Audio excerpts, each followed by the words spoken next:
Continuamos, queridos amigos, en el Don de la Fe. Hoy estamos hablando de la segunda persecución religiosa en México. Y miren nomás quién nos acompaña.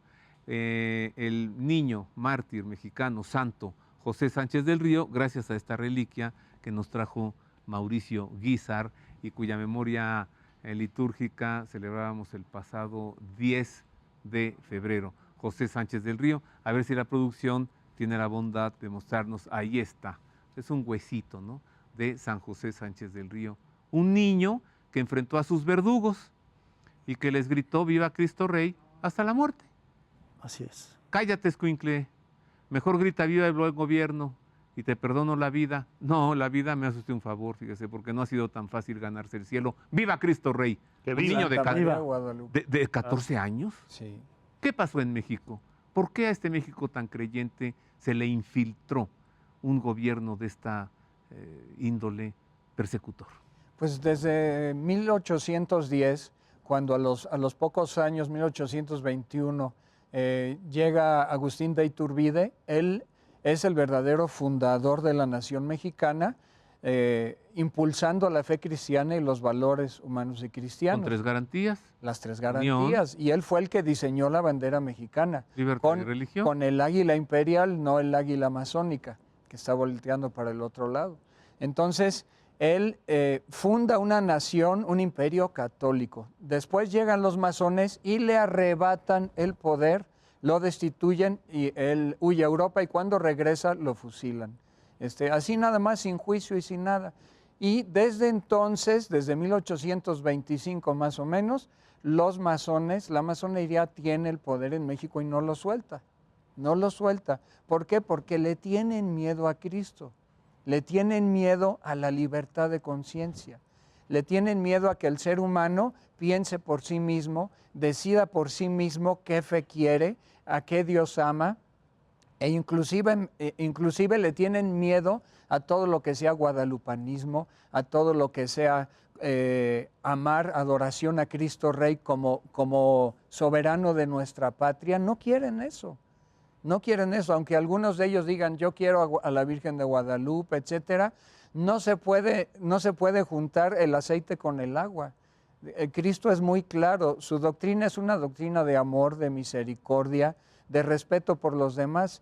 Y hay personas en México que hasta la fecha, en aras de un laicismo, no de un respeto laico, sino no de una laicidad, sino exacto, de un laicismo. De un laicismo exacerbado, toman eso como pretexto para quedarse con el poder y toleran que alguien pueda pensar distinto de ellos o que por ahí uno que otro participe en algunos puestos de poder. Pero no permiten que el pueblo de México con libertad escoja gente que verdaderamente los represente. Entonces es infiltrar instituciones de poder como el gobierno, la banca, los colegios, noticias, los medios, los colegios, incluso la iglesia. Sí. Como decía Gerardo Xicoténcatl, la lucha es desde siempre. Siempre. Ajá. Bueno, tú hablabas de Tomás Garrido Canaval, un hombre de Tabasco que trae Cárdenas, lo pone aquí como secretario, pero con la orden de perseguir a la iglesia, incendiar las iglesias, matar a la gente. ¿Qué sucedía mientras tanto en el pueblo de México? ¿Realmente estaban convencidos de que la persecución había terminado o seguían todavía sufriendo? Fíjate que es una muy buena pregunta. ¿Qué estaba haciendo el pueblo? Porque cuando se vinieron los arreglos, la verdad es que los diversos actores cristianos, católicos, estaban en muy desacuerdo de lo que decía la jerarquía de la iglesia y de estos acuerdos. Sin embargo, por obediencia, y costó mucho trabajo encauzar esta obediencia y este coraje que se tenía, porque además se seguía viviendo la persecución, obedecieron y entonces fueron un pueblo que se dedicó a venerar a Dios, a Jesucristo, y por eso siguieron siendo perseguidos, ¿no? Y es aquí donde viene la importancia de la Guardia Nacional Cristera y del hoy, porque es recordar estos grandes ejemplos que son mexicanos, como José Sánchez del Río, como los 22 sacerdotes mártires que beatificaron, entre ellos el padre Miguel Agustín Pro, que fue un ejemplo aquí en la Ciudad de México, donde la fe, la congruencia y la actitud de la vivencia, pero con congruencia, fue lo que les llevó a entregar su vida y nunca pues desistir de su fe en Cristo y en Cristo Rey. Y entonces esto es lo que hoy vale la Guardia Nacional Cristera. Tratar de recordar, pero no como un bonito recuerdo o no solamente un heroico recuerdo, sino como es el hoy, donde la Iglesia debe de cambiar porque nosotros como laicos en el mundo, en la participación social, desde la familia, defendiendo la vida, los valores, la economía, la cultura, la política, Cuando es dices... donde sigue la lucha, y esa lucha espiritual que ya nos recordaba nuestro hermano Gerardo, Cuando que tenemos dices que dar. la iglesia debe cambiar, ¿te refieres a la jerarquía eclesiástica o te refieres a todos nosotros los bautizados? Y te tengo que preguntar, ¿la iglesia tiene que cambiar en qué? Pero antes vamos a conocer a una mártir, para que vea usted cómo hubo persecución y pues no todos los que estaban inconformes se armaron. Conozca usted a una señorita catequista de Coyoacán, quien a los 27 años murió balaceada por las huestes de Garrido Canaval, porque impidió que entraran a incendiar la iglesia de San Juan Bautista en Coyoacán. Que nos la presente Marisa O'Farrill.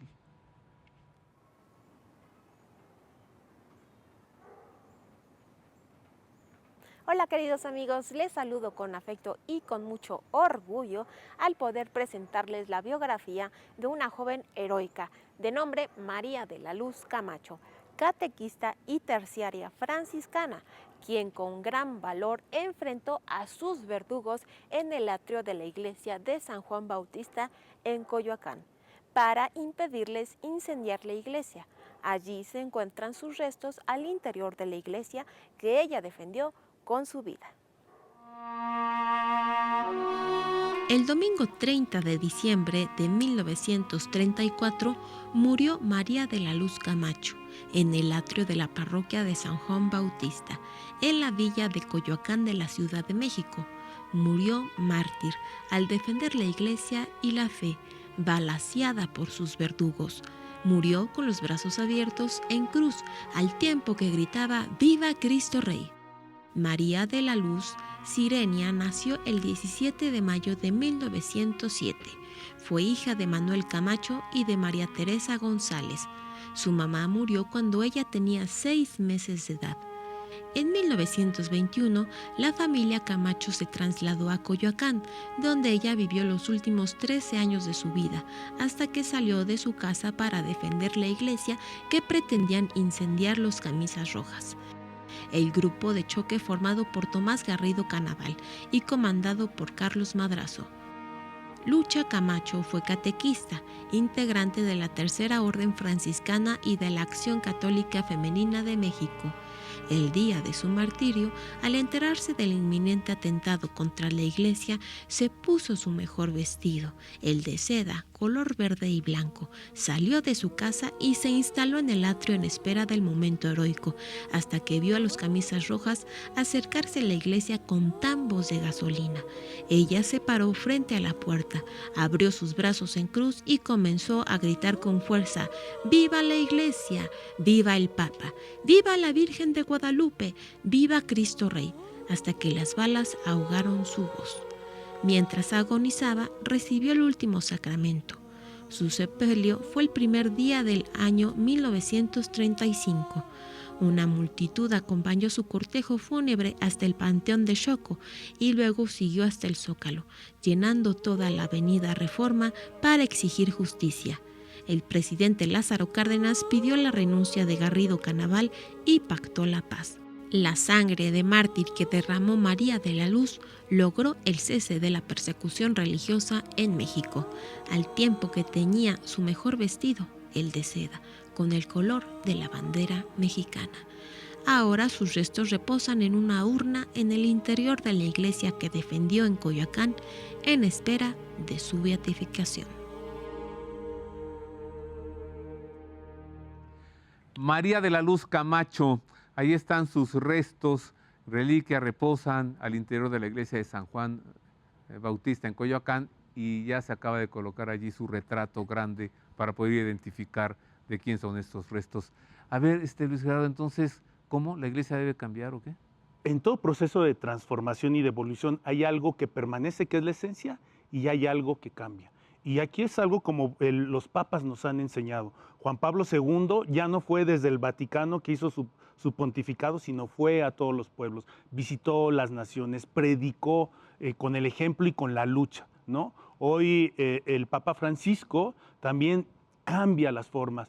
Empezamos a utilizar todos los medios digitales, entonces la evangelización tiene que ir. Antes teníamos 500 jóvenes en las parroquias y hoy tenemos que ir a los barrios, a las calles a evangelizar. A eso me refiero el cambio, de las formas. Hay que entender el mundo actual sin caer en el mundo actual para enderezar con los mismos valores las formas que hoy se tienen, ¿no? Pero permaneciendo la doctrina en Cristo nuestro Señor, ¿no? Voy a usar un término cristero, un término de allá de los Altos de Jalisco. Y en esta segunda persecución el pueblo estaba azorrillado. Ya el pueblo allá azorrillado ya sin levantarse, ya sin hacer nada, con la cara para abajo, ya dominado por el gobierno. Porque como empezamos este programa, era una persecución callada, pero no notoria. No, sin duda alguna el pueblo nunca se azoró, nunca se azorrilló. Nunca Al contrario, hubo una segunda levantamiento que se produjo en 1531. No, 1900. Perdón, 1931. Pero ya no tuvo el efecto necesario, precisamente como dice nuestro hermano Luis Gerardo, porque al final nos debemos a la cabeza, que es el Papa, y hubo obediencia. Pero por supuesto que los cristeros no estaban de acuerdo con los famosos arreglos, porque cediendo, perdimos. ¿Qué quiere decir? Que, por ejemplo, los jefes cristeros, se habla de 3.500 de ellos eran líderes. Entonces es increíble cómo deponiendo las armas y haciendo el licenciamiento, pues prácticamente nos agarraron desarmados, y por supuesto que gracias a los señores obispos estos, que no preguntaron a los demás hermanos obispos y a los sacerdotes, muchos sacerdotes estuvieron en desacuerdo. Entonces jamás estuvimos azorrillados, al contrario. Y yo creo que hoy más que nunca, como dice nuestro hermano Luis Gerardo, creo que la iglesia debe cambiar, y esa palabra hay que aterrizarla. ¿Cambiar en qué? En regresar a Dios. Tenemos que regresar a Cristo Jesús. Ándele. Ese es el punto concreto. A ver, ¿lo puedes decir otra vez? Por supuesto que sí, mi querido. Pero más fuerte. Por supuesto que sí, mi querido Roberto Farid. Tenemos que regresar a Dios. Hemos perdido la noción de pecado. Eso es lo que tenemos que cambiar. Regresar a Cristo Jesús y las cosas cambiarán. Wow. ¿De qué sirve una iglesia de Cristo sin Cristo? Por supuesto. ¿De qué sirve una religión sin Dios? ¿Qué? ¿Acaso estamos viviendo una situación así, Mauricio? ¿O Claro que como sí. para decir, hay que regresar? Sí, y lo que voy a decir es algo importante, porque el Señor le dijo a la Beata Concepción Cabrera de Armida en la época de la persecución religiosa: yo estoy permitiendo que venga una purificación de la Iglesia y de México, porque hay muchos pecados ocultos que no salen a la luz y que tienen que ser limpiados. Y de esta persecución surgirá mi Iglesia más bella, más hermosa. Pero el Señor dijo: los pecados de mis sacerdotes y de mis laicos tibios claman al cielo, y por eso yo he permitido que México pase por esta prueba. O sea, seguimos en ello. Seguimos en ello, pero ahorita hay que despertar. Tenemos que empezar a convertirnos cada uno, o continuar en nuestro proceso de conversión, orar más y mejor para reparar por los pecados de la nación, y empezar a exigir a nuestros representantes políticos que representen verdaderamente los valores humanos y cristianos de nuestra nación católica, y en los votos castigar a aquellos que no nos representen y votar por otros, y también promover ese tipo de valores en nuestro hogar, unidos todos, educar a nuestros hijos en los valores humanos y cristianos. Perdón la redundancia, pero eso es importantísimo. Bueno, pero ¿y si te dicen que no? Si te dicen que no, porque estamos viviendo un tiempo muy difícil, de una persecución también callada, ¿eh? Claro. Fíjense bien lo que les voy a preguntar. Ustedes, siendo un movimiento de inspiración cristera, o incluso sucesorio del movimiento cristero, ¿ustedes están de acuerdo con que se hayan tomado las armas, sí o no? Hago una pausa, regreso con esto y regreso con más.